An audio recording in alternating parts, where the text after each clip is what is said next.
Assalamualaikum warahmatullahi wabarakatuh. Perkenalkan, nama saya Jerry Sepriansa dari Program Bimbingan dan Konseling NPM A1L081127. Di sini saya akan melakukan ujian lisan.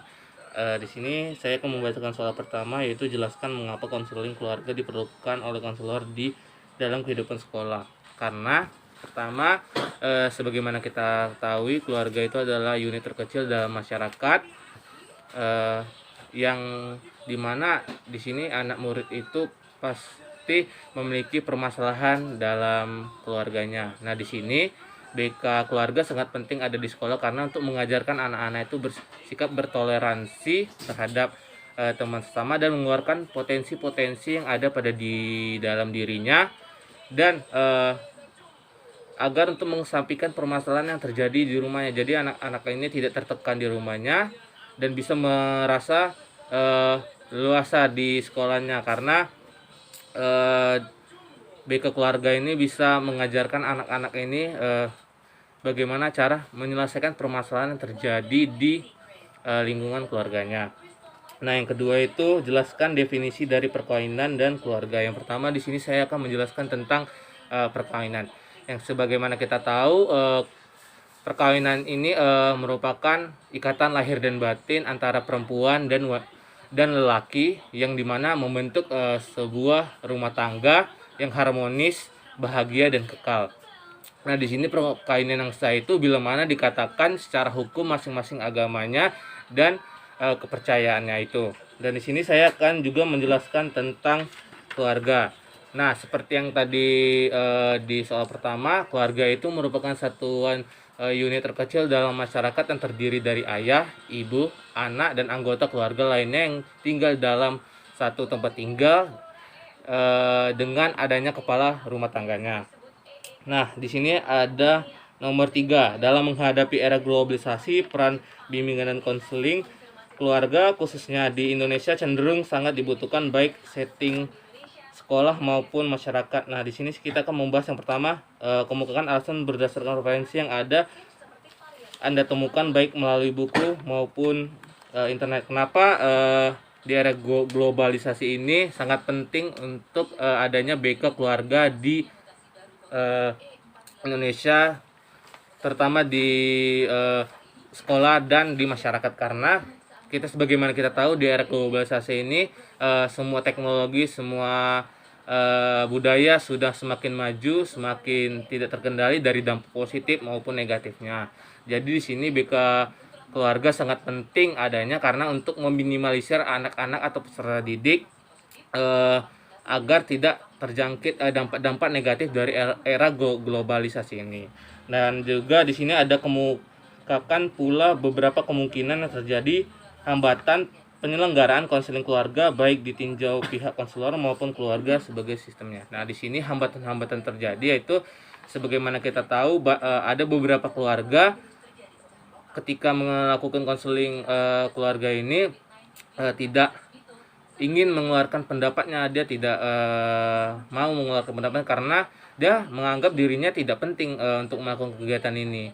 Jadi mereka memiliki beberapa alasan seperti lagi sibuk, seperti eh, lagi ada acara dan lain-lainnya. Dan juga di sini ada beberapa anggota keluarga yang tidak berani mengungkapkan pendapatnya karena dia ragu, tidak percaya diri untuk mengeluarkan unek-uneknya. Nah, selanjutnya di sini yang nomor 4, jelaskan teori konseling pendekatan psikoanalisis beserta dengan contohnya. Nah, di sini psikoanalisis ini mengumumkan bahwa kehidupan memiliki 3 tingkat kesadaran. Nah, dalam konseling ini itu untuk memfokuskan pada usaha menghayati kembalinya pengalaman-pengalaman pada masa kanak-kanak yang ditata dan dianalisis dengan tujuan untuk merekonstruksi kepribadiannya.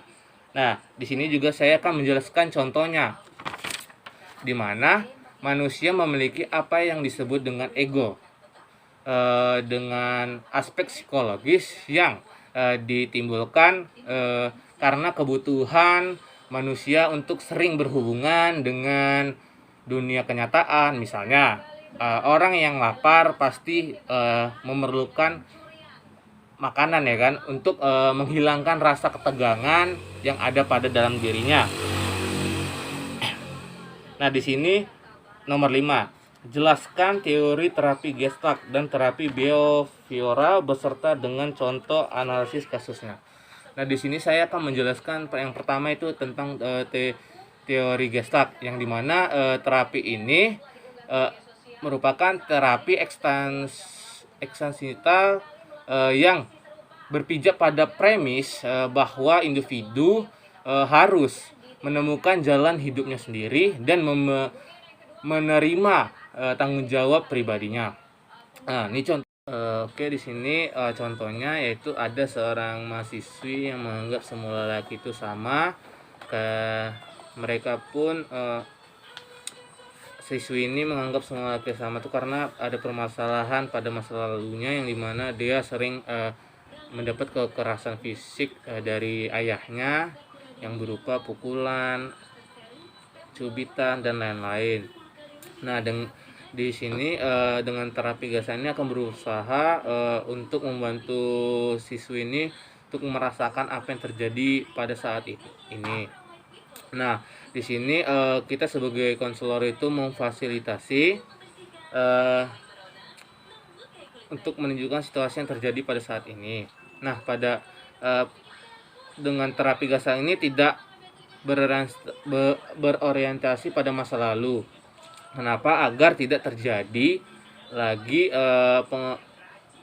pengoreksian atau perilaku yang menyebabkan si Angel ini menjadi seperti ini. Nah, jadi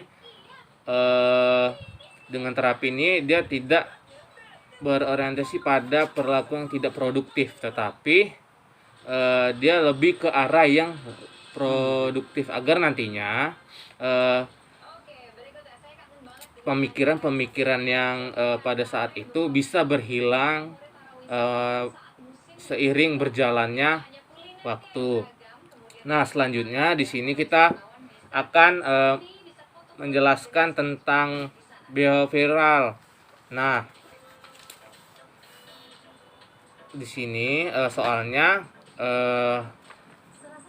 coba Anda jelaskan tentang terapi behavioral, yang dimana terapi behavioral ini merupakan pengobatan dengan bertujuan untuk mengubah perilaku negatif yang dapat membahayakan pasien, serta menangani pikiran dan perasaan yang dapat menyebabkan perilaku yang membahayakan diri klien itu sendiri. Nah, contohnya seperti di sini juga mahasiswa yang sedang duduk di bangku perkuliahan ini tidak merasa senang jika ada seseorang yang di dekatnya atau merasa manis atau menggodanya. Kenapa? Karena di sini mahasiswi ini dulunya pas di bangku sekolah itu sudah merasakan yang namanya kasus bullying. Nah, dengan terapi behavioral inilah sangat bagus sekali untuk dilakukan. Kenapa? Karena di sini klien kita sebagai konselor itu melakukan pencaritahuan dulu apa penyebab permasalahan itu terjadi. Lalu kita mengobservasinya atau menganalisnya kenapa terjadi, lalu kita memberikan arahan kepada klien untuk coba dia membayangkan apa hal itu bisa terjadi, dan dia mengeluarkan semua yang ingin dia ucapkan tanpa ada sedikit kata yang tidak terucap. Dan perilaku ini dilakukan secara berulang-ulang dan terus-terus agar nantinya mahasiswi ini terbiasa dan pulih kembali. Mungkin itu saja penyampaian dari saya. Lebih kurang saya mohon maaf. Wassalamualaikum.